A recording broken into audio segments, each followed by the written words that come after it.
Ano naman ang mga masuswerte na profile picture sa kahit saan dito sa lahat ng klase ng platform, mga bossing, social media, or kaya kahit sa screen ng inyo pong cellphone.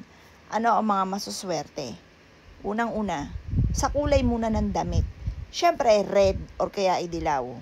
Huwag kang magsusuot ng itim tapos gagawin mong profile picture. Oo, okay ngayon. Kamusta pag pinalitan nyo? Eto, ma-share ko lang mga bossing. Meron akong kakilala, siya ay hindi naniwala sa mga ganito, mga boss. Ngayon, sinabihan ko siya, huwag kang magpo-profile na ikaw ay nakakulay itim. Kasi napansin ko sa kanya, sakitin siya. Tapos, nag-profile, nagpalit. Hindi siya naniwala eh. Nagpalit po siya. Aba, itim lahat, mga bossing. Kasi yung isa, parang may plain lang na, parang konti lang yung itim niya. Mas lamang ay white, tapos itim. Ngayon, sabi ko huwag. Parang pasaway. Ginawa niya, itim na talaga. Wala nang white, talagang itim na. Ngayon po mga bossing ko, di ikaw, bahala ka. Di ka niniwala. Alam niyo po ba, walang kaabog-abog. Ang daming mga pagsubok. Minumuntik na siya lagi na tungkol sa track. Hindi pa pwedeng banggitin. Talagang hindi niya palang talaga oras. Pagkatapos, ang dami. Nawalan siya ng ganito, napaaway, malapit siya sa gulo. Parang napansin niya, ang daming problema. Nabanggit niya sa akin, kung totoo ba talaga. Sabi ko, ikaw, hindi naman kita na pinipilit. Kung naniwala ka lang. Hindi ka naniwala, ipagpatuloy mo, i-block mo na lahat. Kasi pag misa, pag hindi na naniwala, hindi ko naman pinapayuhan. Nabanggit ko lang, kasi misa, meron akong, wag kang parang sinisita ko, parang bigla lang, parang gusto ko lang. Pero pagka hindi naniniwala, hindi ko naman talaga pinipilit. Ang nangyari mga bossing ko, ang dami niyang tas tutupo ba?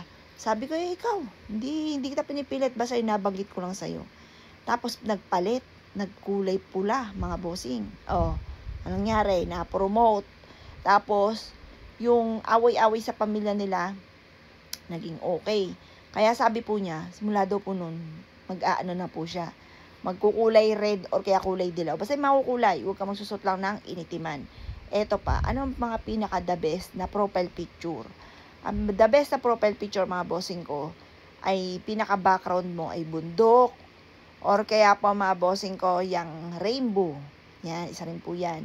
Or kaya po mga bossing ko, ang background ninyo ay matataas na punong kahoy. Or kaya ang background po ninyo ay dagat. Mga nagmula sa kalikasan. Or kaya mga animals, mga bossing. Halimbawa, nasa suka, background nyo, halimbawa ay elepante. Background nyo, mga ibon, na iba-iba ang kulay. Yung mga ganun, magaganda.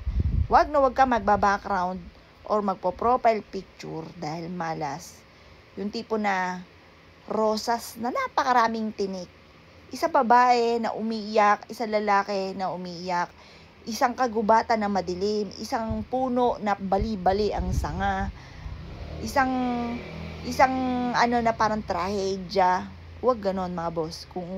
Kung ayaw mo na malas. Kung ayaw mo ng malas. Iniingatan ko yung sasabihin ko kasi minsan may mga salita kasi mga bawal. Yan. Basta unawa nyo na ibig ko po sabihin ng mga bossing. O siya mga boss, tingnan nyo na lang yung profile picture ninyo. Kung gusto nyo ay maiba-iba ang takbo ng pamumuhay. Bago-bago mga bossing. O siya, good luck pa sa po lahat.